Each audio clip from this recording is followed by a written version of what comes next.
함께 보신 말씀 에베소서 1장 17절에서 19절 말씀 우리 한 목소리로 같이 합독하겠습니다. 시작.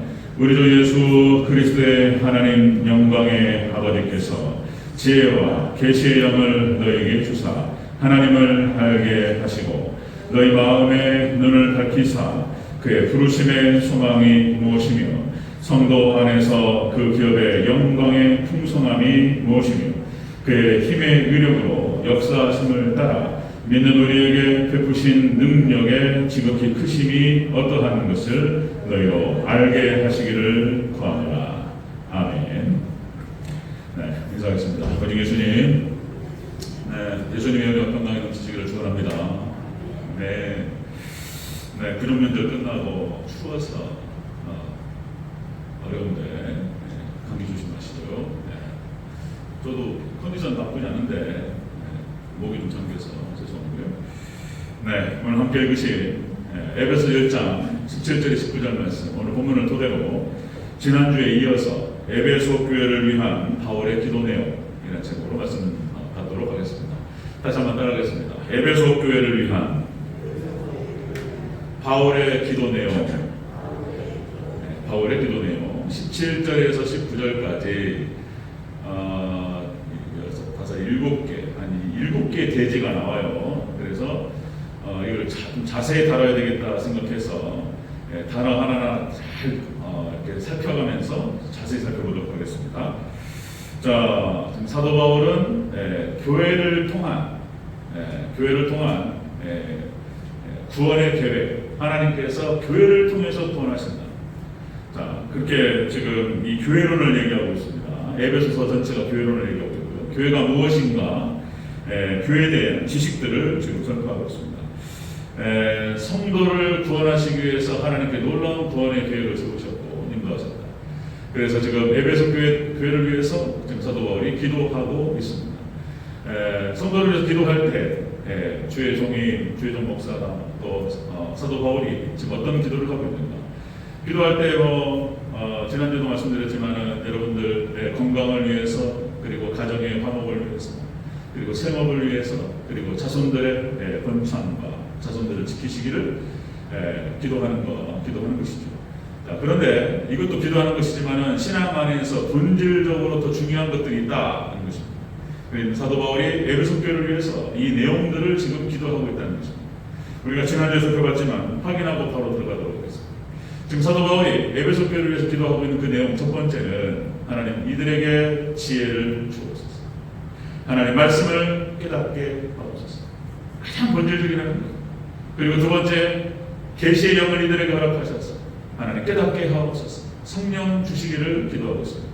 그리고 세 번째, 그렇게 해서 결국에는 하나님을 아는 지식, 하나님을 더 깊이 알아가게 하옵소서. 이렇게 기도하고 있다는 거예요. 자, 여러분들 지난주에 말씀드렸던 거, 정말 이 시대 다니엘서 2장에 나타나는 느부갓네살 왕이 꿨던 그 꿈, 그 신상의 그 꿈을 꿨단 말이에요. 마지막 때 이제 흰돌이 와서 그 신상을 파괴할 겁니다. 마지막에 종말로 끝나는 거예요. 자, 21세기 종말 이 시대에 자, 어떻게 하나님께서 진리의 말씀을 드러내시는가를 2600년 전에 느부갓네살 왕과 그리고 다니엘을 통해서 드러내셨다라고 했습니다. 지금 이 시대는 융합시대라고 말씀을 드렸습니다. 모든 것이 융합됩니다. 새로운 게 없어요. 융합을 통해서 새로운 것들이 나와요. 자, 그래서 진리도 하나님 말씀, 하나님 아는 지식도 융합을 통해서 연결된다라고 말씀을 드렸어요. 구약성경과 신약성경이 융합돼요. 짝이 맞습니다. 그 다음에 특별한 총세계와 일반은 총세계가 융합됩니다. 일반은 자연의 세계를 통해서 특별한 총 하나님의 세계를 설명한다는 것입니다. 이것이 짝이 맞아요. 자, 이 두 증인을 통해서 하나님께서 진리를 드러내준다 그랬습니다.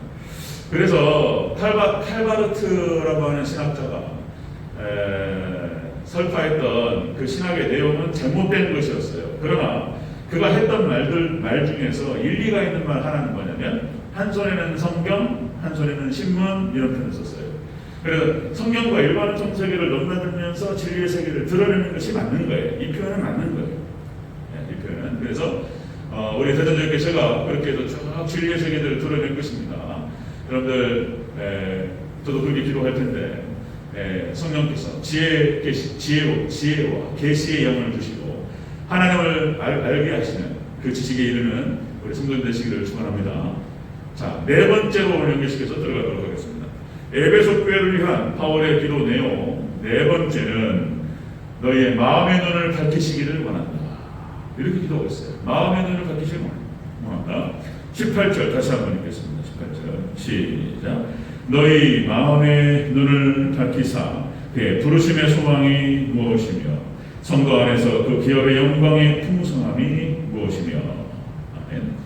자, 마음의 눈을 밝히시기를 원한다. 이거 다른 말로 하면은 영안을 열어주시기를 원한다. 이런 뜻이에요. 영안.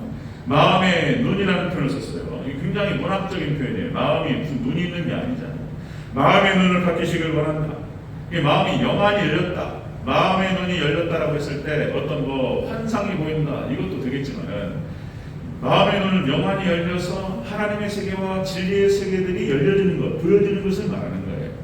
자, 이것은 앞에서 얘기했던 하나님께 지혜와 계시의 영을 주셔서 하나님을 아는 지식에 이르게 하옵소서. 이 말에 자 다른 표현인 거예요. 똑같은 내용일 수 있지만 다른 표현으로 마음의 눈이라고 하는 표현을 썼습니다.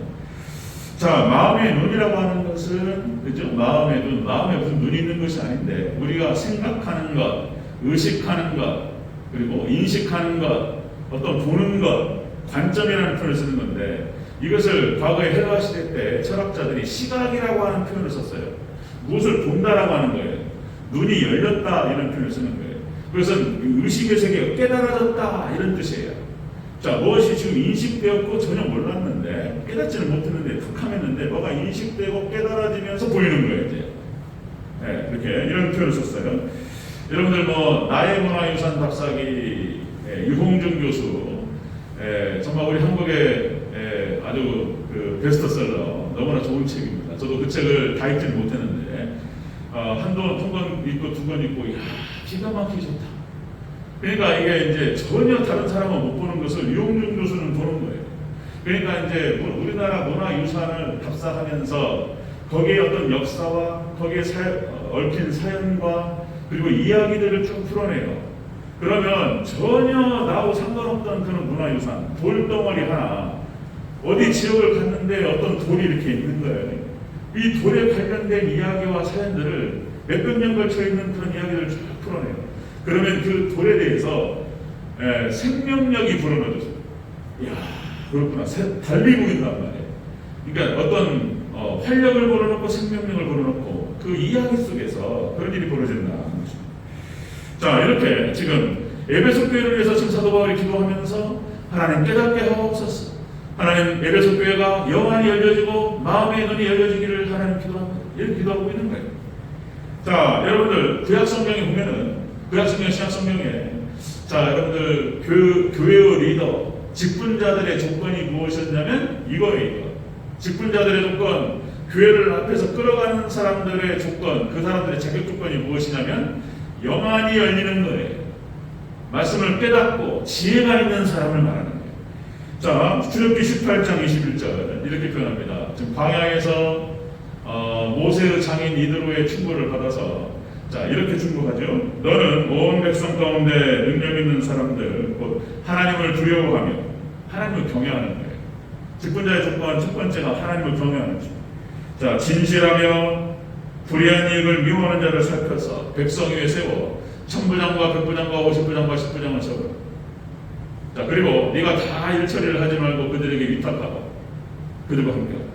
그래서 자, 그 천부장과 백부장과 오십부장, 십부장을 세울 수 있는 조건이 바로 이런 거였었어요.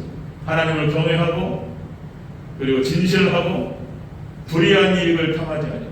이런 사람들. 이것이 신약으로 내려왔을 때에는 사도행전 6장에 7집사를 세울 때도 똑같습니다. 사도들이 다 모든 걸 할 수 없기 때문에 공개, 그러니까 봉사라든지 교회 일처리가 할 것이 너무 많아서 사도들이 다 못한단 말이에요. 기도와 말씀에 집중하기 위해서 7집사를 세우고 그들을 통해서 이를 위탁합니다. 그 조건이 무엇이었냐면 사도행전 6장 3절 형제들아 너희 가운데에서 성령과 지혜가 충만하여 칭찬받는 사람 7을 택하라. 그죠?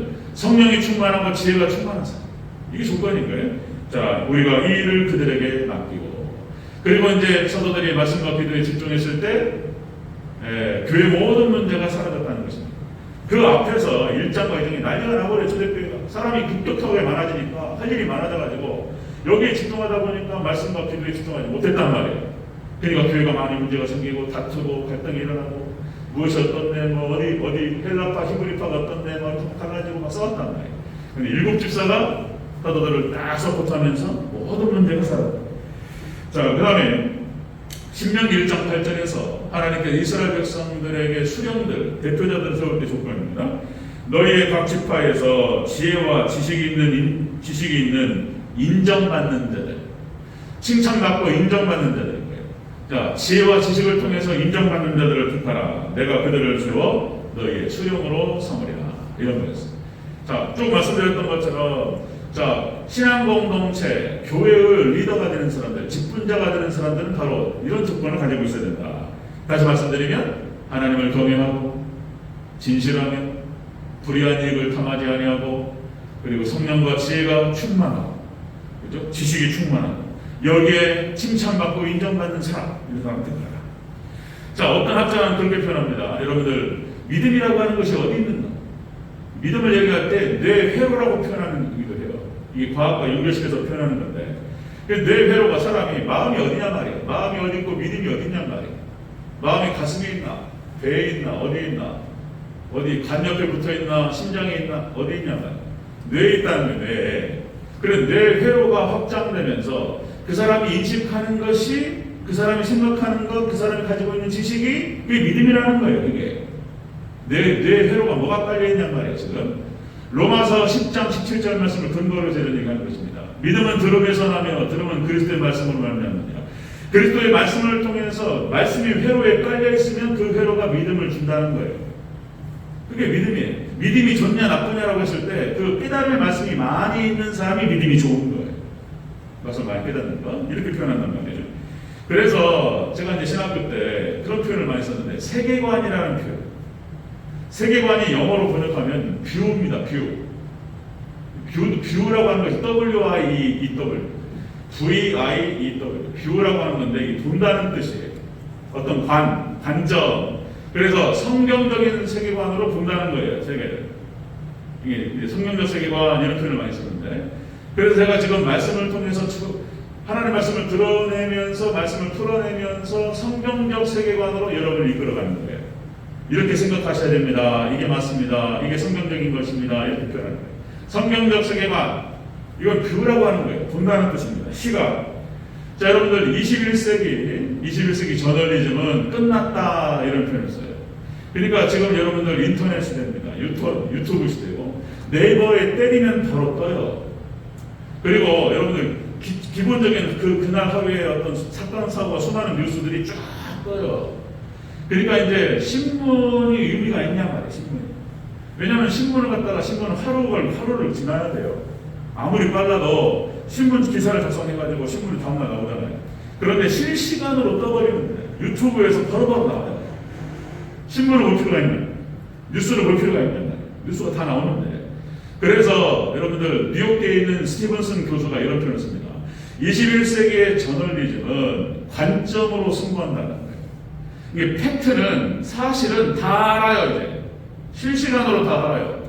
그래서 바로바로 실시간으로 무슨 사건 딱 뜨면은 지금 사건 발생 예를 들어서 어저께 이재명 그 야당 대표 그러니까 검찰이 출두해가지고 나오는데 자 그 바로 30분 전 영상 해가지고 바로바로 올라와요. 자 이렇게 팩트와 사실들을 누구나 다 아는 시대가 되어버렸어요. 그러니까 무슨 뉴스가 필요하냔 말이에요. 뉴스 해주고 그다음에 신문 해주고 필요 없어요. 그래서 저널리즘, 뉴스와 신문이 살 수 있는 길은 관점이라고 이렇게 표현합니다. 관점. 이게 무슨 말이냐면 팩트와 사실은 다 아는데 그 사실과 팩트를 바라보는 관점을 보는 거예요. 관점. 조중동 아니면 무슨 여러분들 한겨레 경향신문 보수 언론과 진보 언론이 다르잖아요. 이재명 씨 검찰에 출두해가지고 이런 부분에 대해서 조중동이 바라보는 시각과 그 다음에 진보 언론들이 바라보는 시각이 다르단 말이에요. 그러면은 각자의 진영에 생각과 말을 넣어주는 거예요. 그것이 관점이에요. 관점. 이 관점으로 승부한다는 관점으로. 마찬가지입니다. 21세기 여러분들 성경도 마찬가지예요. 왜 교회에 나와서 설교를 듣냐 말이에요. 모든 지식과 정보가 여러분들 앉은 자리에서 다 검색할 수가 있어요. 그러니까 모든 지식과 정보가 다 오픈되어 버렸어요. 예. 그래가지고 간단해서 팩트를 알리는 것이, 사실을 알리는 것이 별로 의미가 없어요. 심지어는 주소까지도 다 찾아볼 수 있습니다. 딱 찾으면요 바로 떠요. 여러분들 어플 있죠? 앱에서 성경 어플들 있어요. 주석 어플들이 쭉 있습니다. 그러면 어떤 몇 장 몇 절이나 해석하면은 치면은 주석 떠요. 몇십 개가 떠요. 근데 목사님 설교를 뭐더게 듣냔 말이에요. 여기서 예배를 드리고 목사님 설교로, 목회자의 설교를 들으러 오시는 것은 다른 게 아니고 팩트가 아니고 관점을 들으러 오시는 거예요. 관점. 지금 이제 조진영 목사의 관점을 들으시는 거예요. 오늘 본문에 대한 관점과 세상 흘러가는 그 성경적 시각, 관점을 듣는 거예요. 팩트가 아니고. 네, 관점을 듣는 것입니다. 자, 여러분들 에베소 교회를 위해서 지금 사도 바울이 기도하고 있는데 그 기도 내용, 하나님 이들에게 에베소 교회가 하나님을 아는 지식에 이르고, 그리고 뭡니까? 자, 마음의 눈을 하나님 펼쳐주시옵소서. 하나님 성경적 관점을 가질 수 있도록 하나님 도와주시옵소서. 이런 얘기를 하고 있는 거예요. 자, 다섯 번째 보겠습니다. 다섯 번째. 자, 에베소 교회를 위한 사도 바울의 기도 내용 네 번째는 그런 것이에요. 영안을 열어주시고 마음의 눈을 열어주시고. 그렇게 해서 다섯 번째, 하나님의 부르심의 소망이 무엇인지를 깨닫게 하옵소서. 이렇게 얘기해요. 자, 다시 한번 18절 다시 한번 18절 시작. 너희 마음의 눈을 밝히사 그의 부르심의 소망이 무엇이며 성도 안에서 그 기업의 영광의 풍성함이 무엇이며. 쭉 나와요. 자, 부르심의 소망이 무엇인지를 깨닫게 하옵소서. 에베소 교회 성도들이 하나님 부르신 소망이 무엇인지, 그 소망이 무엇인지 그것을 하나님 알게 하옵소서. 이렇게 기도하고 있습니다. 자, 여러분들 우리 기독교 신앙의 가장 중요한 덕목, 그죠? 믿음과 소망과 사랑. 그죠? 자, 여러분들 삼위일체 하나님을 믿는 믿음, 예수님을 믿는 믿음, 그리고 약속의 말씀을 믿는 믿음, 그 믿음을 토대로 한 소망을 말하는 거예요. 소망. 이 소망이 이렇게 중요한 거예요. 이 세 가지 덕목이 절대적인 거예요. 기독교에 있어서 믿음이 전부예요. 성경 전체. 성경책 창세기부터 요한계시록까지 모든 것의 핵심은 믿음이에요. 믿음으로 구원받습니다. 그 믿음을 토대로 한 소망이에요. 그리고 소망이 없으면 또 난리 나버려요. 소망이. 그 소망을 토대로 한 사랑의 삶을 살아가는 거예요. 하나님을 사랑하고 이웃을 사랑하고. 그래서 기독교의 전체적인 핵심 덕목을 세 가지로 얘기하면 이것도 삶이에요. 삶. 믿음과 소망과 사랑. 그렇죠? 여러분들 농부가 봄에 씨앗을 뿌리고, 그리고 뜨거운 여름에 그 땀을 흘려가면서 가꿉니다. 그죠? 자, 그 이유는 무엇이냐면 가을에 거둘 것이라고 하는, 가을에 열매가 있을 것이라고 하는 확신인 거예요. 확신. 이렇게 잘 가꾸면 좋은 열매를 가질 수 있을 것이라고 하는 확신, 믿음이에요. 믿음. 그 소망을 토대로 가는 거예요. 그 소망이 있기 때문에 봄에 씨를 뿌리는 그런 과정의 수고, 그 다음에 여름에 가꾸는 그 수고들을 찾는 거예요. 그걸 참아가면서 가을의 수확을 기대하고 소망하면서 반드시 그 열매를 거두게 될 것입니다. 자, 그런 것처럼, 자, 여러분 이 소망이라고 하는 그 요소가 되게 중요한 거예요. 자, 욥기서 4장 6절, 욥기 4장 6절에 보니까 네 경외함이 네 자랑이 아니냐, 네 소망이 네 온전한 길이 아니냐, 이렇게 표현하고 있어요. 이게 소망 자체가, 하나님께 대한 소망 자체가 우리를 온전한 길로 이끌어간다. 하나님께 대한 소망 자체가. 시편 39편 7절에 주여 이제 내가 무엇을 바라리요, 나의 소망은 주께 있나이다. 자, 다윗 자신의 인생에 지금 들어왔던 엄청난 시련을 이겨낼 수 있었던 비결이 무엇이었냐면 하나님께 대한 믿음과 소망이었어요. 네. 소망으로 이겨냈던 거예요. 소망으로. 자, 시편 62편 5절 나의 영혼아 잠잠히 하나님만 바라라. 물론 나의 소망이 그에서 나는. 하나님만을 바라고 하나님 도와주시기를, 하나님께 함께 하시기를 그것을 바라고 믿고 소망했기 때문에 이겨낼 수 있었다는 거예요. 사도 바울이. 자, 여러분들 아브라함과 이삭과 야곱, 요셉도 다 마찬가지예요. 네, 이들도 하나님의 약속의 말씀을 받고 그 말씀의 성취를 바라보면서 살았어요. 그걸로 이겨내는 거예요. 요셉이 13년의 고난을 겪으면서 어떻게 그 고난을 이겨낼 수 있었을까? 웬만해서는 원망과 불평과 죽어버리고 싶어요. 그죠? 근데 요셉이 어떻게 그런 믿음을 가졌을까? 뭐 자세한 내용은 창세기에 나와 있지 않지만 요셉이 어쨌든 간에 아버지가 야곱이잖아요. 그러니까 아브라함과 이삭과 야곱의 신앙을 물려받았잖아요. 그죠? 세겜에서 하나님만을 의지하면서 단을 쌓았을 때 그 위기에서 벗어나는 것들, 이런 것들을 다 지켜봤단 말이에요, 요셉이. 그죠? 하나님을 의지했던 그 야곱의 삶의 그 신앙을 이어받았어요. 그러니까 13년의 고난 가운데서 하나님만 의지하면서 하나님 원망하지 아니하고 그래 하나님께 신망을 뒀다는 거예요. 야곱이 요셉이 그 시련을 이겨내고 놀랍게 하나님께 쓰임받았어요. 그런 모습들. 또 출애굽한 이스라엘 백성들이 광야 40년을 지내는 가운데에서 하나님께서 약속의 땅으로 우리를 이끄실 것이다. 가나안 땅에 들어갈 수 있을 것이다. 광야 40년의 시련을 이겨낼 수 있었던 비결이 다른 게 있는 게 아니고 가나안에 대한 소망이었어요. 조금만 축복하면 하나님께서 약속의 땅, 그 땅을 우리에게 주실 것이다. 그 믿음과 그 소망이 그들을 이기겠다. 끝까지. 잠언서 14장 32절. 악인은 그의 환난에 엎드러져도 의인은 그의 죽음에도 소망이 있느니라. 하나님 백성은 죽음 앞에서도 소망이에요. 자, 잠언서 24장 18절. 정녕 네 장래가 있겠고 네 소망이 끊어지지 아니하리라. 하나님 백성들 선지서에서 나타나는 그 포로로 끌려갔어요. 절망적인 상황이었어요. 앞에 안 보여요. 하나님께서 회복시키실 것이라고 하는 선지자들의 예언을 듣고 참았던 거예요. 이겨내는 거예요. 소망. 자, 빌립보서 1장 20절에 사도 바울이 그렇게 표현합니다. 나의 간절한 기대와 소망을 따라, 나의 간절한 기대와 소망을 따라 내가 살든지 죽든지 내 몸에서 그리스도가 존귀하게 되게 하려 합니다.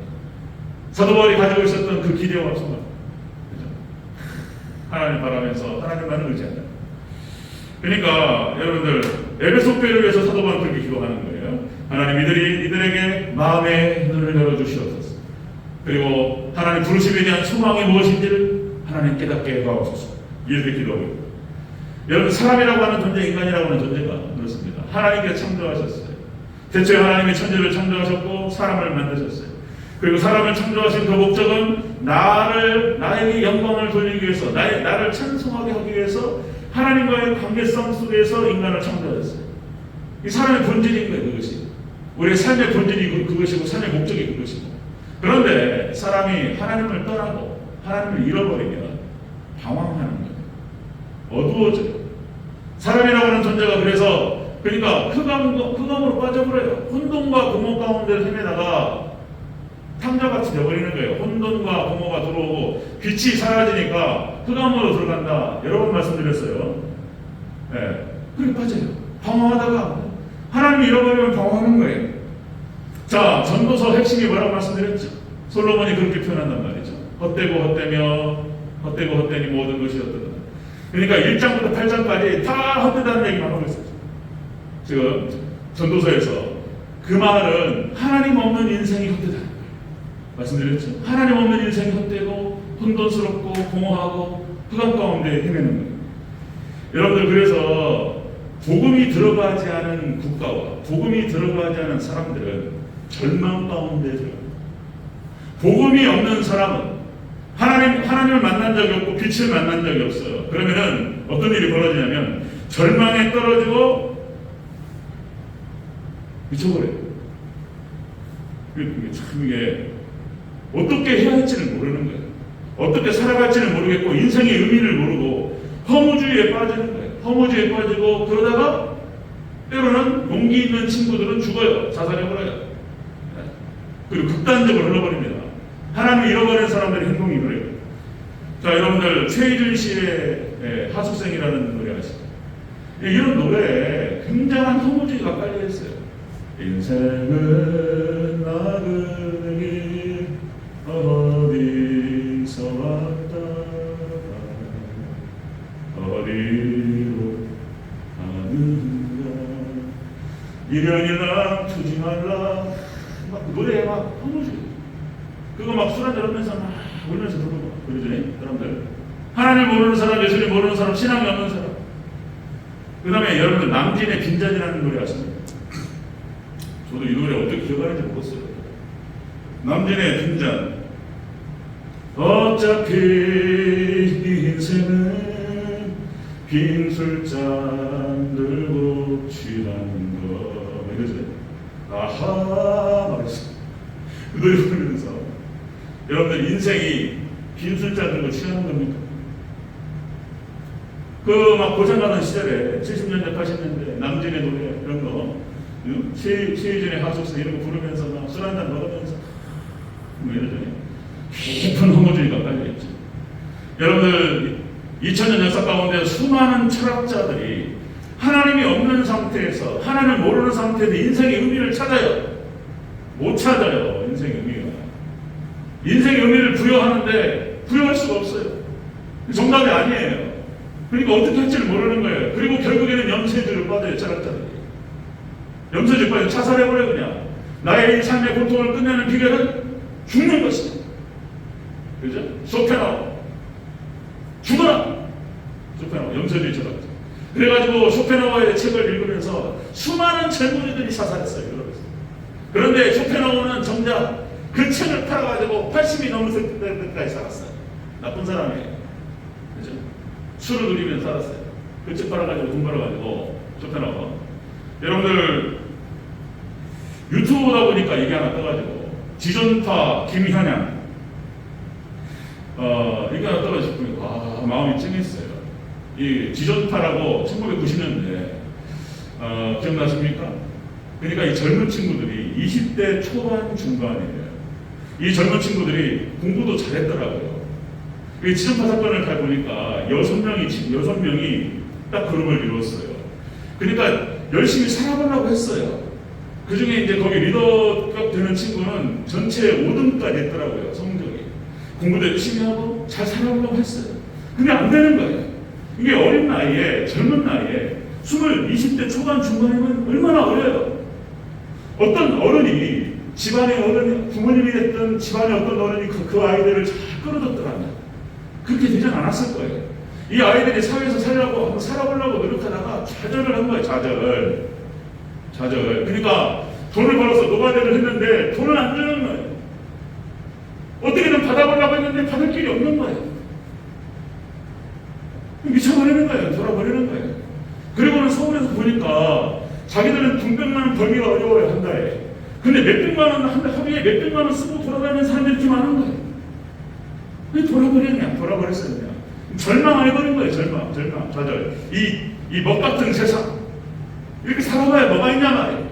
그래가지고 엉뚱하게 그 분노가 부자들한테 가버렸어요. 부자들. 이 나쁜 놈들. 야타족, 오렌지족. 부모 잘 만나가지고 좋은 차 끌고 다니면서 하루에 몇백만 원씩 쓰고 다니는 놈들. 다 죽여버려야 된다는 거예요. 그리고는 붙잡혔는데 얘들의 얘기를 들어보니까 그러니까 사람이 할 말이 아닌 거예요. 이 어린아이들이 잘못된 생각이 들어요. 사단이 사로잡고 있어요. 그러니까 더 못 죽고 가는 것이 그것이 아니 된다는 거예요. 더 많이 죽였어야 되는 거예요.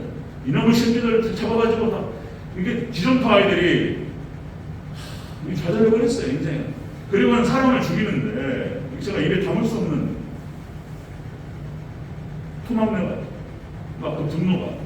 그리고 이 김현양이라고 하는 친구는 거기 행동대장을 맡았는데 인육을 먹었다는 거예요. 인육을.